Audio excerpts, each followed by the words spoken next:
Esta crisis y los monopolios, todo esto que está pasando, se originó, se gestó desde el gobierno de Carlos Salinas. Él tomó la decisión de conformar un grupo compacto con sus allegados y entregó bienes de la nación, bienes del pueblo, con el señuelo, con la gran mentira de que las privatizaciones nos iban a traer progreso y bienestar. Pues son realmente los que mandan. Los políticos están de parapetos, nada más. Muchos de los que realmente mandan ni siquiera dan la cara. ¿Cómo dominan? Tienen el control del PRI y del PAN y usan a un partido o a otro de acuerdo a lo que les conviene. En el 2006 nos cerraron el paso porque no quieren ningún cambio, aunque terminen de arruinar a México y de desgraciarnos a todos. Nos cerraron el paso, alinearon al PRI, los gobernadores del PRI, apoyaron al PAN. Ahora que ya no les funciona el PAN, han echado a andar una operación de recambio para hacernos creer que si regresa el PRI a la presidencia las cosas van a mejorar. ¿Ustedes creen realmente que si regresa el PRI a la presidencia y toco el atril, que no es madera, las cosas van a mejorar en el país? Ahí les dejo eso de tarea, de reflexión. Muchas gracias. Sin duda faltará tiempo para poder responder a todos los señalamientos que pareciera marcaran este debate. Pero está muy claro que, primero, Andrés Manuel, habrá que recordar que los únicos partidos que han hecho alianza contra el PRI en las últimas elecciones ha sido justamente el PAN y el PRD, que se han unido para combatir al PRI. Si algunos habría que parecerse, son justamente estos dos partidos. No ha funcionado la actual política económica, ahí están los resultados, no ha habido crecimiento de la economía en 29 años, desde que están aplicando la llamada política neoliberal. Y si no hay crecimiento económico no hay empleo, y si no hay empleo no hay bienestar, y si no hay bienestar no puede haber paz y tranquilidad social. Por eso es precisamente que hay inseguridad, que hay violencia. Yo quiero seguir con el fondo del asunto. ¿Por qué esta política económica? Porque le conviene a los de arriba. Yo sostengo que este grupo que domina pueden imponerse porque son también dueños de los medios de comunicación más influyentes del país, y así es como manipulan, así es como administran la ignorancia en el país. Ellos son los que deciden qué informan, qué no informan, a quién alaban, a quién destruyen. Por ejemplo, este debate no se está transmitiendo en los canales de más audiencia, porque a los dueños de los medios de comunicación no les conviene, no quieren que sepan los mexicanos quién es realmente Enrique Peña Nieto. Eso es lo que han venido haciendo. Ahora, en un acto de arrogancia, quieren suplantar el derecho del pueblo a elegir libremente y con información a su autoridad. Quieren con la publicidad, con la mercadotecnia, imponer a Enrique Peña Nieto. Eso está por verse. Qué bueno que está dando este debate. Por eso estoy más que nada informando. Imagínense, solo hay 2 canales de televisión que dominan, hay un monopolio de la comunicación en nuestro país. Vamos a democratizar los medios de comunicación. Insuficiente el tiempo para realmente responder a quienes hoy han dedicado parte de su exposición o buena parte a lanzar ataques a un servidor. Yo le diría a Andrés Manuel, si la televisión hiciera presidentes, usted sería presidente, Andrés Manuel, porque en su gestión como jefe de gobierno destinó más de 1,000 millones de pesos, y tengo aquí los documentos que lo acreditan de la cuenta pública que entonces usted presentara, para la comunicación social. Y esto representa el doble de lo que el gobierno del Estado de México destinó a comunicación social. Si fuese cierto lo que dice Enrique Peña Nieto, bastaría nada más con aclarar de que no es cierto lo que él plantea, desde luego. Pero tengo un documento que voy a mostrar. Dice 1,000 millones en el sexenio. ¿Es correcto? ¿Sí?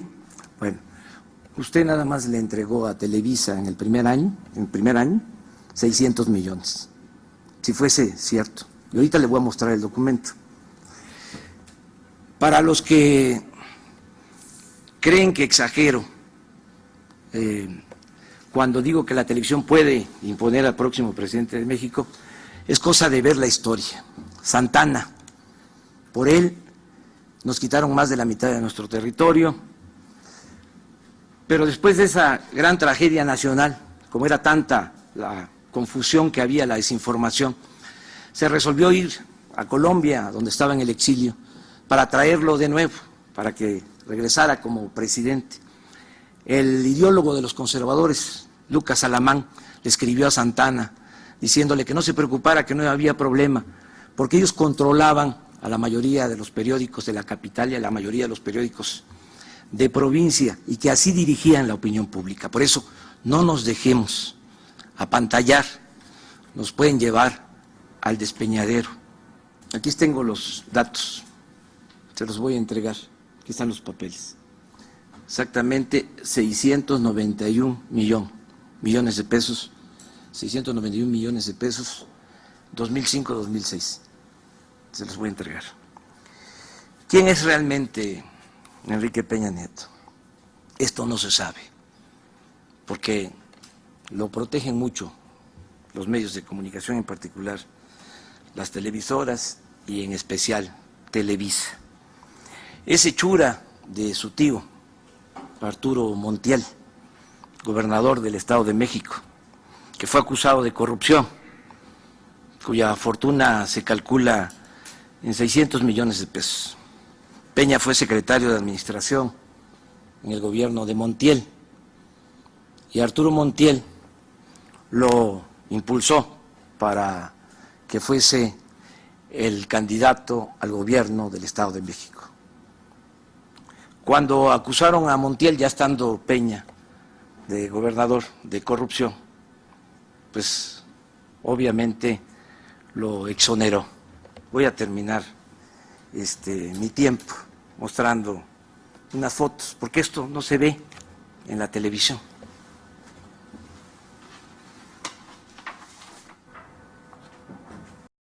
Señor López Obrador, déjeme referirle a la información que usted ha señalado, que es totalmente falsa, lo cual no debiera sorprendernos de usted, porque suele recurrir, y no de manera franca, a la mentira de manera reiterada. La información que usted ha presentado es de una publicación y de una revista que de manera especulativa y sin ningún sustento alguna vez señalara. ¿Y cómo, perdón que se lo diga, cómo refiere usted a hablar de corrupción cuando el círculo cercano a usted estuvo involucrado en actos de corrupción? Déjeme mostrarle, de igual forma, una fotografía de René Bejarano, quien fue sorprendido con fajos de billetes, con ligas, y que la noticia de aquel entonces claramente señaló que usted sabía de lo que él estaba haciendo. Esta información es publicada, hay hasta un libro, está a detalle en qué Televisa va a apoyarle, desde luego en publicidad. Existe esta información. Acerca de lo que dice de Bejarano, le agregaría también Ponce. Fíjense cómo son las cosas, cómo es este mundo. Ponce, secretario de Finanza en el tiempo que fui jefe de gobierno, está en la cárcel, lleva 8 años. Bejarano también fue a la cárcel. Y usted, que fue secretario de Administración de Montiel, está aquí, de manera inexplicable o explicable si vemos lo que voy a mostrar ahora. Los que mandan en el país escogieron a Peña Nieto para proyectarlo. ¿Quiénes son los que le están impulsando? ¿Quiénes son los jefes, los padrinos de usted? También esto no se va a ver en televisión. ¿Ah, sí? Ah, bueno. Es el mundo al revés. Mire, Parece insuficiente el tiempo del que dispongo para realmente poder responder a quienes pareciera se hubiesen puesto de acuerdo, PAN y PRD nuevamente, porque viene el día de hoy con la navaja muy afilada y dando poco espacio, ellos teniendo el doble de tiempo que un servidor para presentar. Responder adicionalmente a López Obrador que el caso del licenciado Montiel fue turnado en su momento a la Procuraduría General de la República, la cual fue encargada de deslindar las responsabilidades correspondientes. Y solo señalo otro caso, señor López Obrador, que verdaderamente me parece impropio de un partido, el que hablando y enarbolando la bandera de la justicia y de la legalidad y del combate al crimen organizado, se olvida que uno de los suyos fue llevado en una cajuela, introducido a la Cámara de Diputados para que asumiera el fuero Julio César Godoy, que le recuerdo, hoy es un prófugo de la justicia. De tal suerte que este discurso de legalidad ¿Mantendrá a las Fuerzas Armadas realizando tareas de seguridad pública y cuál debe ser su papel en la lucha contra el crimen organizado? Le recuerdo que tiene 2 minutos para responder. yo creo que el Ejército es una institución fundamental para nuestro país. Tenemos que cuidar esa institución. Tenemos que tener una muy buena policía nacional, federal. Desde luego, esto va a implicar formar a esa policía, adiestrarla, sobre todo moralizarla. Y en esa medida de que tengamos esta policía, tiene que ir saliendo el Ejército de las calles. Pero hay que cambiar, sobre todo, la estrategia en todo lo que tiene que ver con el combate al crimen organizado. Primero, se tienen que atender las causas del delito, tiene que haber trabajo, tiene que haber bienestar, tiene que haber atención a los jóvenes. La paz y la tranquilidad son frutos de la justicia. Tiempo que me queda, nada más miren las coincidencias. Esta es la campaña del 88, Salinas, en el 88. Mi compromiso, ¿le suena esto? Mi compromiso con Durango, que iba a ser la carretera, por ejemplo, Durango-Mazatlán, llevan 24 años. Él no la inició y todavía no terminan esa carretera. Luego dice, voy a hacer un estudio de factibilidad para construir el ferrocarril en Durango. Pues yo creo que le entregó el estudio de factibilidad a Zedillo, porque lo que hizo Zedillo fue vender los ferrocarriles nacionales. Necesitamos, por eso, que haya un verdadero cambio, hablar con la verdad, ya basta de mentiras. Aquí está. Mi compromiso y mi compromiso y mi compromiso. Puras mentiras, pura publicidad, y así quieren imponer a Peña Nieto.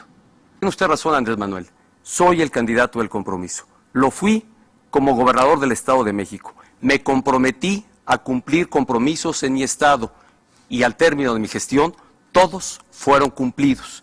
Y hay acreditación puntual, fehaciente, que así lo señala. Cerramos con la contrarréplica de Andrés Manuel López Obrador. Compromisos del Estado de México. ¿Qué hizo usted realmente? Privatizar todos los servicios públicos, entregar concesiones para las carreteras, privatizó hospitales. Eso es lo que usted hizo, le entregó a una empresa española la construcción del segundo piso, de paga. Yo construí un segundo piso cuando fui jefe de gobierno en la Ciudad de México, de ahí nos copió, con la diferencia de que aquí no se paga por el segundo piso. En el Estado de México, yo creo que con este dato es más que suficiente. Hay 1.200.000 seres humanos, personas, en pobreza extrema. Ese es el dato que puedo decirle. ¿Y cómo es que ganan las elecciones ustedes, el Estado de México? ¿Cómo ganó Erubiel? Con el apoyo de usted. Con la efectiva, engañando a la pobre gente. ¿Qué decía Erubiel? Aquí tengo la información.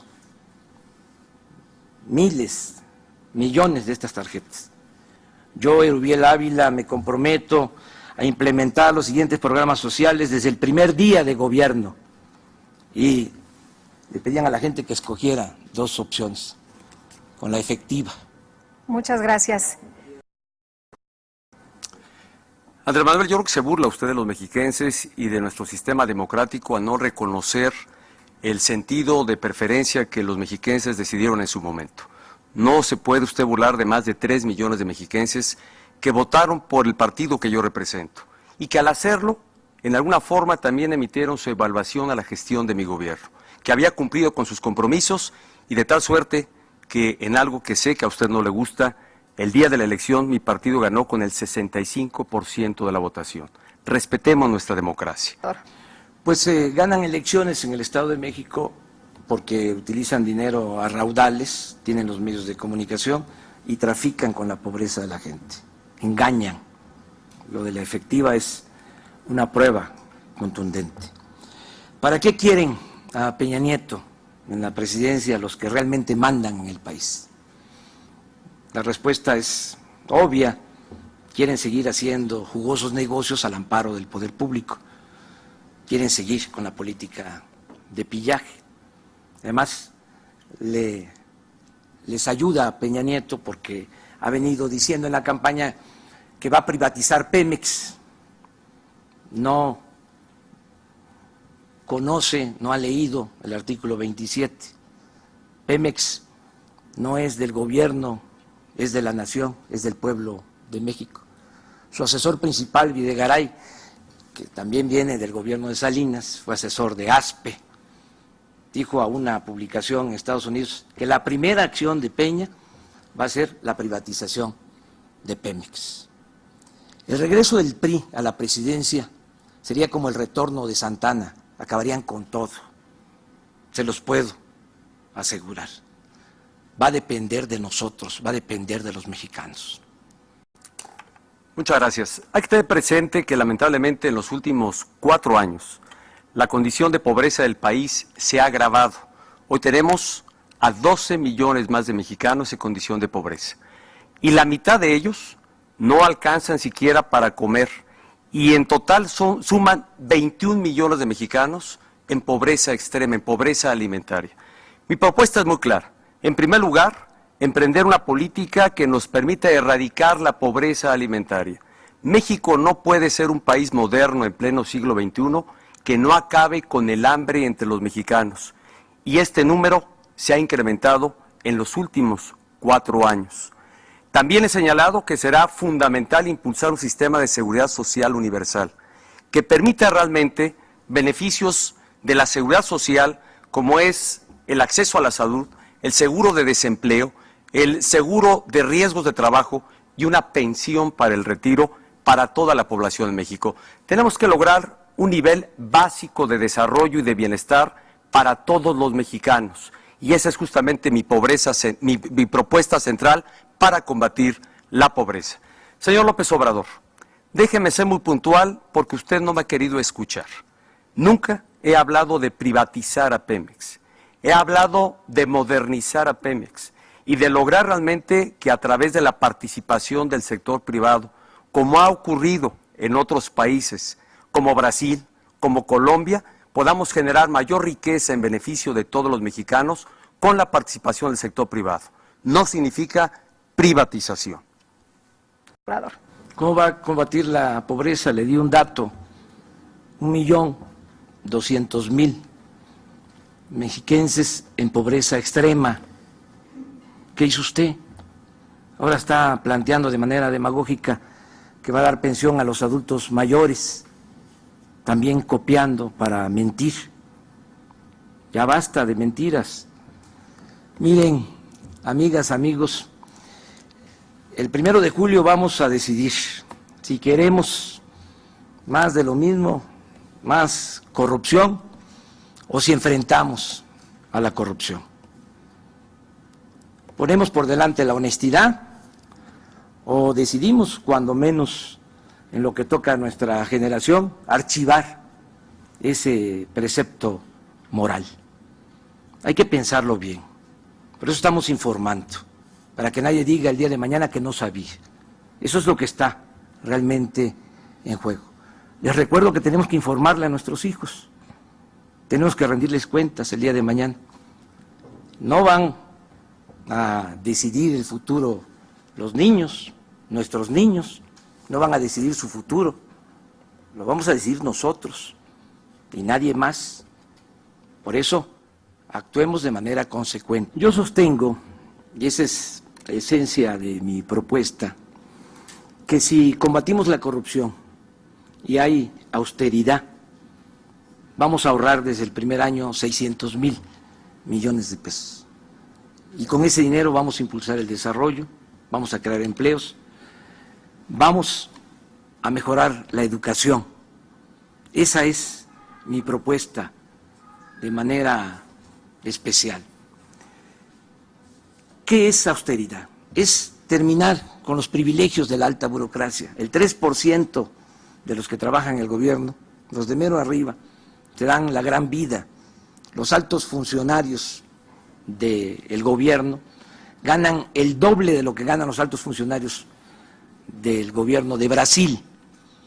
Mi propuesta es reducir a la mitad los sueldos de los altos funcionarios públicos, empezando por dar el ejemplo. Voy a predicar con el ejemplo, voy a ganar la mitad de lo que gana el que actualmente ostenta la presidencia de la República. Y vamos a terminar con toda la parafernalia del poder. No van a haber viajes al extranjero y viáticos y aviones privados, helicópteros privados para trasladar a políticos y a funcionarios públicos. Cambio verdadero es desarrollo sustentable, cambiar el modelo económico, la política económica que no ha funcionado. Vamos a impulsar el crecimiento de México, vamos a crecer a tasas del 6% anual para crear 1.200.000 empleos cada año, 7 millones de empleos en el sexenio. Vamos a levantar a México con producción y con trabajo. Vamos a rescatar al campo del abandono en que se encuentra. Vamos a lograr la soberanía alimentaria. Vamos a apoyar a los pequeños, medianos empresarios, pequeños, medianos comerciantes. Vamos a limpiar a Pemex de corrupción, porque vamos a bajar el precio de los energéticos, vamos a bajar el precio de las gasolinas, del diésel, del gas y de la luz. Vamos a hacer una alianza, gobierno, empresarios, trabajadores, por la producción y el bienestar en nuestro país. Cambio verdadero es terminar con los monopolios, que haya competencia, que no hayan precios exagerados, monopolios protegidos desde arriba, desde lo alto, para que de esta manera los consumidores puedan ahorrar hasta el 10% de sus ingresos. Cambio verdadero es sacar adelante al país. Al señor López Obrador, que habla de... Se me va a acabar el tiempo, Andrés Manuel. Lo dejaré para una segunda ocasión. Pues ya muchas gracias. Se terminó el tiempo y tiene la palabra precisamente Andrés Manuel López Obrador. Cambio verdadero es serenar al país con justicia, con trabajo, atendiendo a los jóvenes. Vamos, desde los primeros días del gobierno, vamos a ir casa por casa, incorporando a los jóvenes al trabajo, al estudio. Si no vamos nosotros por los jóvenes, llegan otros y los enganchan. Ese es parte del problema que tenemos de inseguridad y de violencia. Cambio verdadero es pensión para todos los adultos mayores, para personas con capacidades diferentes, es apoyar a madres solteras, es impulsar la construcción de viviendas buenas, no los huevitos que hacen, viviendas que se puedan heredar a los hijos. Cambio verdadero es atención médica, medicamentos gratuitos. Cambio verdadero es mejorar la calidad de la enseñanza, es becas para estudiantes de familias de escasos recursos, becas, como se hace en el Distrito Federal, para todos los estudiantes de preparatoria. Cambio verdadero es que ningún joven sea rechazado. 100% de inscripción a todos los jóvenes que quieren estudiar en las universidades públicas.